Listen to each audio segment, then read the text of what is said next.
देवताओं ने जाकर के भगवान शिव से प्रार्थना की कि प्रभु क्या किया जाए, ये तो मारे मरता ही नहीं है, कैसे इस दुष्ट का वध हो, इसने सबकी नाक में दम कर रखा है।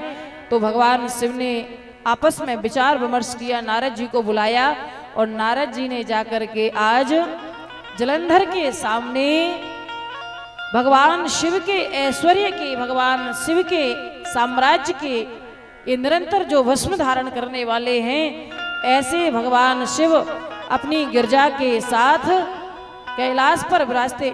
एक मकान नहीं है रहने के लिए, कमरा भी इनके यहाँ नहीं है, अगर हो तो बताओ। भोलेनाथ के यहाँ एक कमरे की भी व्यवस्था नहीं है, मकान नहीं है, दुकान नहीं है, फैक्ट्री नहीं है, नौकरी नहीं है, सर्विस नहीं है, बिजली कुछ भी नहीं है, 2 पैसे की आमदनी कहीं से नहीं है। आनंद पूर्वक आकाश की छत के नीचे भोले बाबा रहते हैं, पर हमेशा प्रसन्न रहते, किसी भी प्रकार का कोई भी रत्न इनके यहाँ नहीं है। यस्य ग्रहे सुरत्नानि सर्वाणि ही जलंधर जाया रत्नम न चेत्तानि न शोभन्ते वृथा ध्रुवम। पर माँ भवानी पार्वती रूपी एक रत्न उनके पास ऐसा है कि माँ पार्वती जी के साथ बैठ करके भोलेनाथ जब दर्शन देते हैं तो ऐसा लगता है कि ये समस्त संपूर्ण रत्नों की खान है। इनके पास किसी भी चीज की कमी नहीं, किसी भी वस्तु का अभाव नहीं। तो भोलेनाथ के दर्शन करके अभी अभी मैं कैलाश से आ रहा हूँ, नारद जी जलंधर से कहते हैं, और भोलेनाथ बड़े सुंदर लग रहे थे। पर जलंधर आपके यहाँ सब कुछ है, देखो घर में सब कुछ बना रहे, घर में बहुत सुंदर बड़ा महल मकान बन जाए, सारी व्यवस्थाएं घर में हो, खूब धन संपत्ति भी हो, पर उन सबकी देखरेख करने के लिए, व्यवस्था करने के लिए यदि स्त्री रत्न घर में नहीं है तो वो घर की सामग्री किसी काम की नहीं है। इसलिए तो कहते हैं यत्र नार्यस्तु पूज्यन्ते रमन्ते तत्र देवता। जिस घर में स्त्रियों का सम्मान होता है उस घर में सभी देवता निवास करते हैं। यत्र नार्यस्तु पूज्यन्ते रमन्ते तत्र देवता यत्र एतास्तु न पूज्यन्ते सर्वा तत्र अफला क्रिया। उस घर, जिस घर में नारियों का सम्मान नहीं है, उस घर में कितनी भी पूजा पाठ होती रहे, यज्ञादि कर्म होते रहे, बड़े बड़े अनुष्ठान होते रहे, पर जहां नारी को अपमानित किया जाता है, जहां नारी का सम्मान नहीं है, उस घर में कोई देवता निवास नहीं करते। स्त्री ही लक्ष्मी है, नारी ही लक्ष्मी स्वरूपा है। देखो पतिदेव का काम क्या है, संपत्ति कमा करके घर में लाना, धंधा पानी करना। अच्छा, पतियों के लिए कभी धर्मपति कह करके संबोधित किया जाता है क्या? नहीं किया जाता ना। पतियों के आगे कभी धर्म शब्द नहीं जोड़ा जाता। जो श्रीमती जी हैं, जो धर्म पत्नी हैं, उनके आगे, पत्नी जी के नाम के आगे धर्म पत्नी लगाया जाता है। तो कहने का तात्पर्य है कि पतिदेव तो कमाई करके लाते हैं, पर धर्मानुकूल, धर्म पूर्वक धन को व्यय करना ये पत्नी का काम है। किस प्रकार से कहां इस धन का प्रयोग करना है, तभी तो हमारी माताएं धर्म में हमेशा आगे रहती हैं। चाहे 10 रुपए ही जेब में क्यों ना हो, लेकिन वो जाकर के गुपचुप में धर्म में दे ही देंगी। और वही धर्म जो है माताओं के द्वारा जो किया गया है, वो धर्म ही पति के लिए हर समय सहायक बनता है, हर समय रक्षा करता है। काम धंधे में वृद्धि यदि होती है, अगर नौकरी में तरक्की मिल रही है, बिजनेस अच्छा चल रहा है, तो ये सब पत्नी की ही देन है। तो स्त्री रत्न यदि घर में नहीं है तो वो घर सुशोभित नहीं होता। जहां नारी का सम्मान नहीं, उस घर में कोई देवता निवास नहीं करते। इसलिए आज नारद जी ने कहा कि तुम्हारा घर तो बहुत अच्छा है, सब रत्न तुम्हारे पास हैं, लेकिन भवानी जैसी स्त्री और एक तुम्हारे यहाँ होनी चाहिए। एक चिंगारी नारद जी ने देवताओं की सम्मति से लगाई जलंधर के यहाँ, और श्रीमन नारायण नारायण करते हुए नारद जी तो चले गए। पर जलंधर के मन में तो ये भाव प्रकट हो गया कि कुछ मिले ना मिले, लेकिन स्त्री रत्न को मैं अवश्य प्राप्त करूंगा, कहीं भी मिले। और भवानी जी पर उसकी दृष्टि पड़ी। पार्वती जी को घर लाने के बारे में विचार करने लगा। जो जगत जननी है, जो पराम्बा है, जो स्वयं जगन माता है, ऐसी शिव प्रिया श्री पार्वती जी को पाने की कामना उसके अंदर प्रकट हुई। और जैसे ही पार्वती जी को पाने की कामना प्रकट हुई तो भोले बाबा को पता लगा और महान युद्ध छिड़ गया आपस में। जलंधर के साथ भयंकर युद्ध हुआ। भोले बाबा युद्ध कर रहे थे तो इसने माया के वशीभूत कर दिया उन्हें। और ये पार्वती जी के पास जब जाने लगा जलंधर, तो भवानी जी अंतर ध्यान हो गई और भगवान विष्णु से आकर के कहने लगी कि आप जाइए वृंदा के पास और उसके व्रत को भंग करिए वृंदा के। तो भगवान श्री हरि नारायण आज तुरंत गए और एक तपस्वी का वेश बना करके किसी जंगल में बैठ गए। और भोलेनाथ की ऐसी इच्छा हुई, भगवान विष्णु की ऐसी इच्छा हुई कि उनकी इच्छा से उनकी माया के कारण सोती हुई जलंधर की पत्नी वृंदा को बुरे बुरे स्वप्न दिखाई पड़े नींद में। उन्हें ऐसा लग रहा था कि युद्ध करने पतिदेव गए हैं, स्वामी गए हैं, तो अवश्य वो कष्ट में है। और व्यथित हो गई वृंदा और व्यथित होकर के उठ करके खड़ी हो गई। नींद नहीं आई तो इधर उधर भटकने लगी, कहीं भी चैन नहीं आता था। तो सखियों को लेकर के एक बगीचे में चली गई। बगीचे में जब गई तो बगीचे में जाते हुए उसने दो दैत्यों को, दो राक्षसों को मार्ग में देखा। और उन राक्षसों को देख करके भयभीत होकर के वृंदा भागी और भाग करके गई और जाकर के सीधा जहां तपस्वी का वेश बना करके भगवान विष्णु बैठे थे उनके गले में हाथ डाल करके और भगवान के आगे जाकर के लिपट करके बैठ गई भयभीत होकर के। जैसे ही भगवान के सामने जाकर के बैठी और उन्हें देख करके निवेदन करने लगी कि प्रभु क्या मेरे स्वामी को कोई हानि पहुंचने वाली है। तो भगवान ने दो बंदरों को प्रकट किया। वहां पर दो बंदर प्रकट हुए और दोनों बंदर प्रकट होकर के जब आए, भगवान ने इशारा किया तपस्वी के वेश में और प्रभु का इशारा पा करके वो दोनों बंदर चले और माया से जलंधर का सिर और कई अंग लेकर के आए और वो वृंदा के सामने ला करके रखे। और जैसे ही वृंदा जी के सामने ला करके रखे तो वृंदा जी को लगने लगा कि मेरे स्वामी मारे गए युद्ध में, और रोने लगी फूट फूट करके वृंदा। जब रोने लगी भगवान जो तपस्वी के वेश में थे उनके सामने बैठ करके, तो भगवान ने वृंदा को स्वीकार किया और आश्वासन दे करके आज प्रभु कहते हैं यदि तुम चाहो तो ये जो तुम्हारे पति के जलंधर के अंग प्रत्यंग मेरे सामने पड़े हैं इनको जोड़ करके मैं तुम्हारे पतिदेव को पुनः सलामत स्वस्थ कर सकता हूँ, जीवित कर सकता हूँ। तो वृंदा मुस्कुरा करके कहने लगी यदि पतिदेव जीवित हो जाए तो इससे बढ़िया बात और क्या है। तो भगवान ने उन सब अंग प्रत्यंगों को जोड़ करके माया के माध्यम से एक जलंधर नाम का पुरुष बना करके प्रकट कर दिया। और वो जलंधर नहीं स्वयं भगवान श्री हरि नारायण ही थे जो जलंधर के रूप में प्रकट हो गए। अनेक रूप बनाने में भगवान तो समर्थ हैं और आज अपने पति को जीवित देख करके वृंदा प्रसन्न हो गई और दूर किसी वन में जाकर के विहार करने लगे। लेकिन एक दिन भगवान के स्वरूप को जब समझ लिया वृंदा ने तो बड़ी दुखी हो गई और दुखी होकर के कहने लगी प्रभु आपने ऐसा क्यों किया, आपने मेरे सतीत्व को क्यों भंग किया, ये ठीक नहीं किया आपने। आज मैं आपको श्राप देती हूं। श्राप दे दिया वृंदा ने।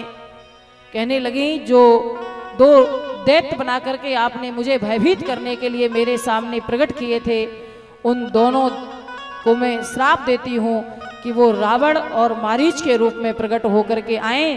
और जैसे आज आपने मेरे पति से मुझे विमुख कर दिया, मेरा हरण करके और मेरे व्रत को भंग किया, उसी प्रकार से ये दोनों दैत्य आपकी भी स्त्री का हरण करें। तो वो दोनों दैत्य ही रावण और मारीच के रूप में प्रकट होकर के आए त्रेता में और रावण के माध्यम से मारीच के सहयोग से श्री जानकी जी का हरण हुआ। और दो बंदरों को प्रकट करके आपने मेरे पति के अंग प्रत्यंग जो झूठे मंगवाए थे बंदरों ने आपकी सहायता की। तो मैं आपको श्राप देती हूं कि उस समय बंदर ही आपकी सहायता करेंगे, बंदर ही आपके साथी बनेंगे, आपको बंदरों का ही साथ मिलेगा, किसी बलवानों का, किन्हीं बलवानों का नहीं, बंदरों का साथ पा करके आप युद्ध करते रहना रावण से। इस प्रकार से श्राप दे दिया।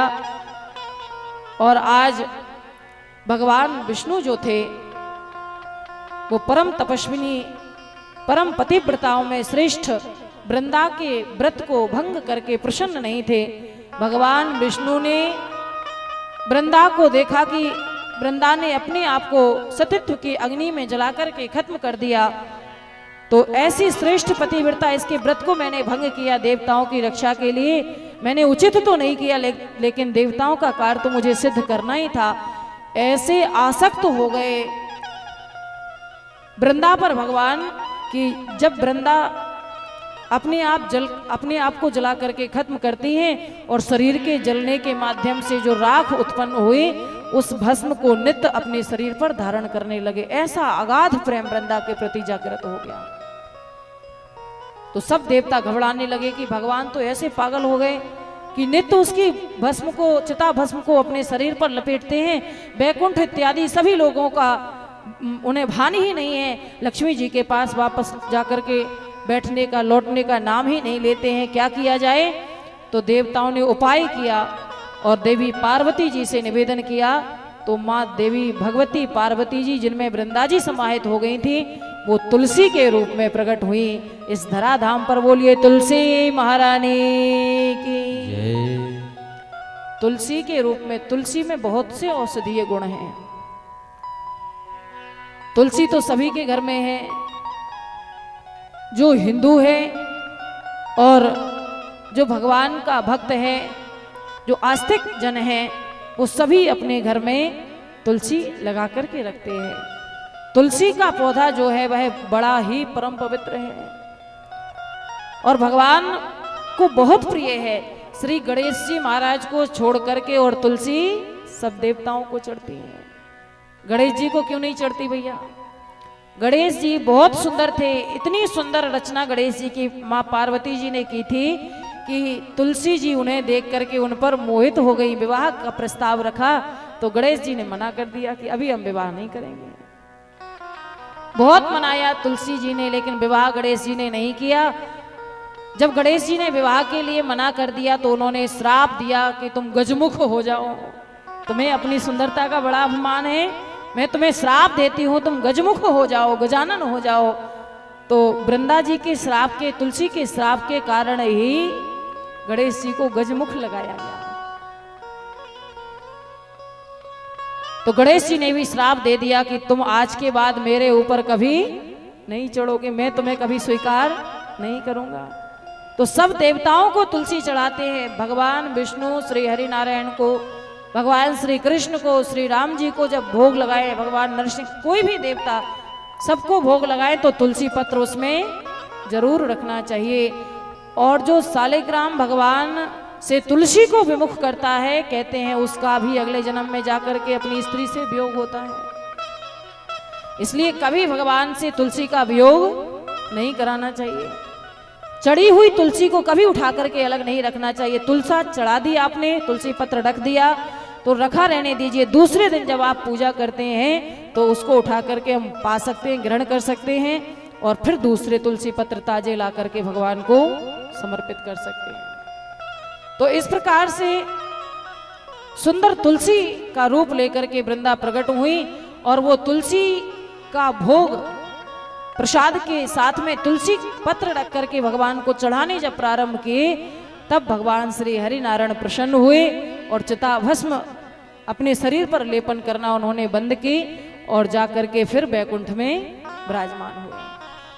तो ऐसी श्री तुलसी महारानी जो भगवान विष्णु प्रिया कही जाती हैं, जो भगवान को बहुत प्रिय हैं। तुलसी जी का विवाह शंखचूड़ नामक दैत्य के साथ में संपन्न हुआ। शंखचूड़ नामक दैत्य के साथ में जब विवाह संपन्न हुआ तो सभी गाने लगे।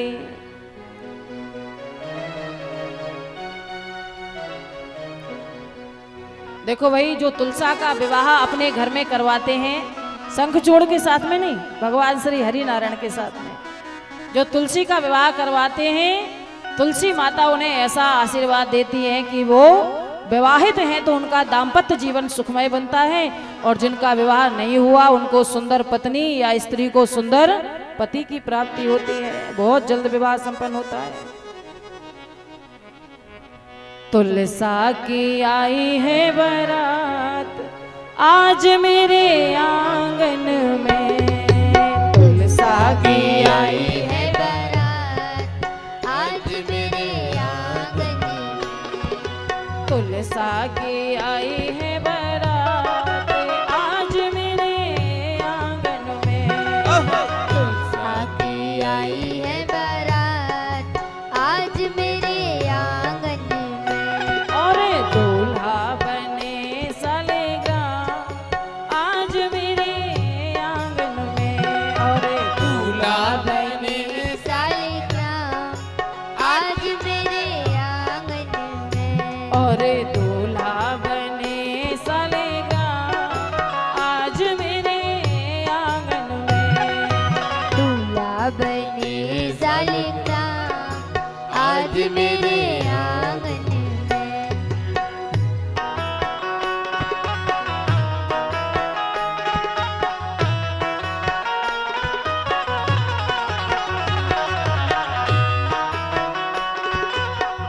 बोलो तुलसा मैया की।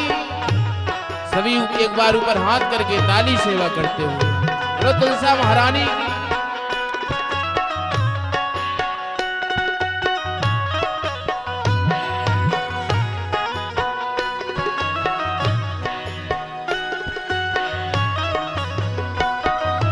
तुलसा के माथे पे टीका सोहे, तुलसा के माथे पे टीका सोहे, तुलसा के माथे पे टीका सोहे, तुलसा के माथे पे टीका सोहे, बिंदिया पे आई है बहार आज मेरे आंगन में, अरे यहाँ पे आई है बारात आज मेरे आंगन में।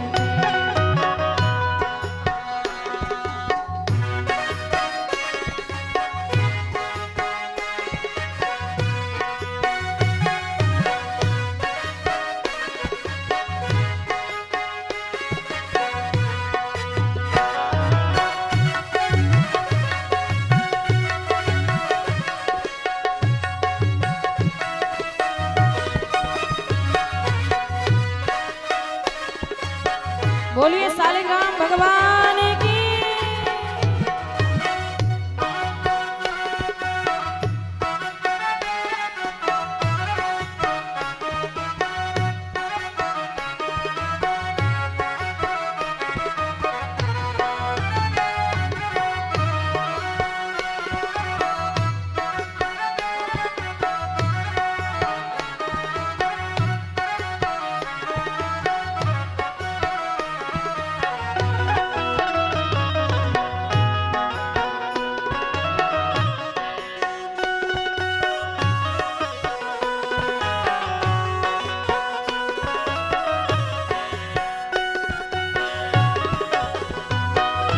तुलसा के माथे में, तुलसा के गले में हरे बासो है, तुलसा के गले में हरे बासो है, तुलसा के गले में हरे बासो है, तुलसा के गले में हरे बासो है, झुमकों पे आई है बहार आज मेरे आंगन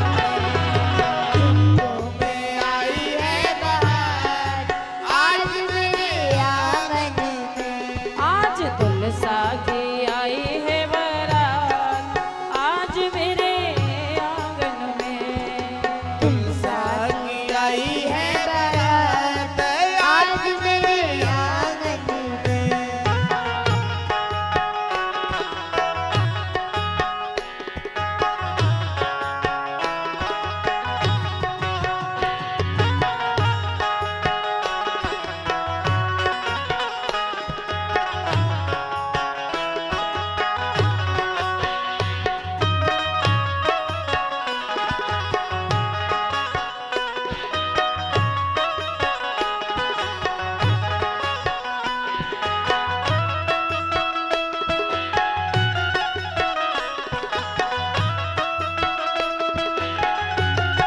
ताली बजाते हुए जय।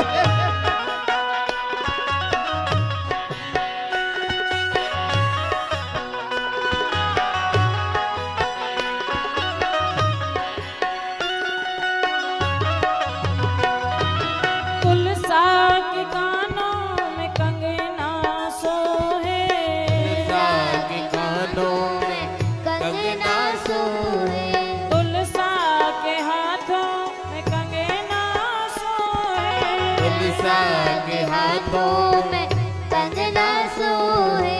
मेहंदी पे आई है बहार आज मेरे आंगन में, अरे मेहंदी पे आई है बहार आज मेरे आंगन में। तुलसा की आई है बारात आज मेरे आंगन में, तुलसा की आई है बहार आज मेरे आंगन में। ऐसी खुशियों की हुई बरसात आज मेरे आंगन में, ऐसी खुशियों की की बरसात आज मेरे आंगन में। आज तुलसा की आई है बारात मेरे आंगन में, तुलसा की आई है बारात मेरे आंगन में। मेरे आंगन में, मेरे आंगन में। तुलसा की आई है बारात ताली बजाते हुए। तुलसा की आई है बारात मेरे आंगन में। मेरे आंगन में, मेरे आंगन में। मेरे आंगन में। बोलिए श्री तुलसा महारानी की। जय। तुलसी का पौधा जिस घर में होता है उस घर में भूत प्रेत पिशाच इत्यादि किसी का आगमन नहीं होता। वह ग्रह जो है घर जो है एकदम परम पवित्र बन जाता है। और तुलसी के पास कभी भी झाड़ू ले जा करके नहीं रख, कई माताएं पूरे घर में साफ सफाई करके और जहां तुलसी जी लगाई गई हैं वहीं जाके झाड़ू फेंक देती हैं। तो तुलसी जी के पास कभी भी झाड़ू नहीं रखनी चाहिए। तुलसी जी के पास में कभी भी चप्पल जूते इत्यादि नहीं रखने चाहिए। नित्य ही यदि घर में तुलसी का वृक्ष है तो नित्य ही तुलसी जी के यहाँ संध्या और सुबह दोनों समय में, शाम को दीपक जलाइए, सुबह भी आरती करना चाहिए, दोनों समय पूजा करना चाहिए। क्योंकि ये साधारण वृक्ष नहीं है, तुलसी साक्षात भवानी जी का स्वरूप है, पार्वती स्वरूप है। पार्वती जी के अंश से ये प्रकट होकर के आई है। देवी पार्वती जी के तेज से ये प्रकट हुई हैं तुलसी महारानी। नित्य जल चढ़ाना चाहिए। तो शंखचूड़ के साथ में विवाह तो हो गया, लेकिन शंखचूड़ भी दैत्य था तो भोलेनाथ ने इसका भी वध किया और भगवान श्री हरि नारायण ने व्रत भंग किया, तुलसी जी का पतिव्रत धर्म नष्ट किया। और जब भगवान के स्वरूप को इन्होंने जाना तो श्राप दे दिया तुलसी जी ने कि आपने पत्थर की तरह एकदम कठोर होकर के कैसे मेरे नियम मेरे व्रत का खंडन किया, कैसे मेरे व्रत को तोड़ दिया। मैं आपको श्राप देती हूं कि आप पत्थर बन जाएं। और जब रोने लगी तो भगवान विष्णु ने भगवान भोलेनाथ को बुलाया। भोले बाबा आए और सांत्वना देने लगे। तुलसी महारानी को जैसे ही सांत्वना दी और कहने लगे आप चिंता मत करो, शंखचूड़ मारा गया, लेकिन ये सब पूर्व जन्मों के कर्मों का फल होता है। अच्छा कर्म हम करके आए होंगे तो अच्छा मिलेगा, और अच्छा करेंगे तो अच्छा मिलेगा, और बुरा कर्म करके आए होंगे, बुरा कर्म करेंगे तो हमें बुरा फल मिलेगा। कोई किसी को सुख दुख देने वाला नहीं है। पुण्यानाम कर्मणाम फलम सुखम, पापानाम कर्मणाम फलम दुखम। पुण्य कर्मों का ही फल सुख है और पाप कर्मों का फल ही दुख है। आप किसी भंडारी को देकर के, भंडारी जो भोजन बनाते हैं, रसोई को आप लौकी दे करके कहें आज तो बढ़िया आलू की सब्जी बनने दो, तो वो कहेगा महाराज आप सब्जी मंडी से लौकी लाए हो तो मैं तो लौकी की सब्जी बनाऊंगा। अब आप कहें पनीर बना दो, आलू बना दो, तो कैसे बन जाएगा? जो सामग्री हमारे पास है वही, जो व्यवस्था है वही हम आपको भोजन बना करके प्रदान करेंगे। तो कहने का तात्पर्य है जैसा बीज हमने बोया होगा वैसा ही फल हमें मिलेगा। गेहूं बोएंगे तो गेहूं मिलेगा, बाजरा बोएंगे तो बाजरा मिलेगा, मक्का बोएंगे तो मक्का मिलेगी। यहाँ तो मक्का की कमी है ही नहीं। आप इंदौर तरफ चले जाइए, इधर तो सड़कों पे ही आपको ट्रक के ट्रक मक्के के खड़े हुए मिलेंगे। जो बोएंगे वो काटने को मिलेगा। उसी प्रकार से जैसा कर्म करेंगे वैसा ही फल मिलेगा। तुम कहो ना कहो ये जमाना कहेगा, तुम रहो ना रहो ये जमाना रहेगा। हम नहीं थे तब भी ये संसार ऐसा ही था, जब हम हैं तब भी ऐसा ही है, और जब नहीं रहेंगे तब भी ये ऐसा ही रहने वाला है। इसलिए इन सब बातों की चिंता करना छोड़ दो कि हम नहीं रहेंगे तो इन सब का क्या होगा। इन बातों पर विचार नहीं करना चाहिए, क्योंकि किसी के गुजर जाने से किसी का गुजारा नहीं रुकता। संसार तो ऐसे ही चलता रहेगा, इसमें कुछ बदलाव नहीं आता। यहाँ तो यात्री आते रहते हैं और जाते रहते हैं। तुम रहो ना रहो ये जमाना रहेगा, तुम कहो ना कहो ये जमाना कहेगा। भला कीजिए भला होगा, बुरा कीजिए बुरा होगा। तो इस प्रकार से जैसा कर्म हम करेंगे वैसा ही फल हमें भोगना पड़ेगा।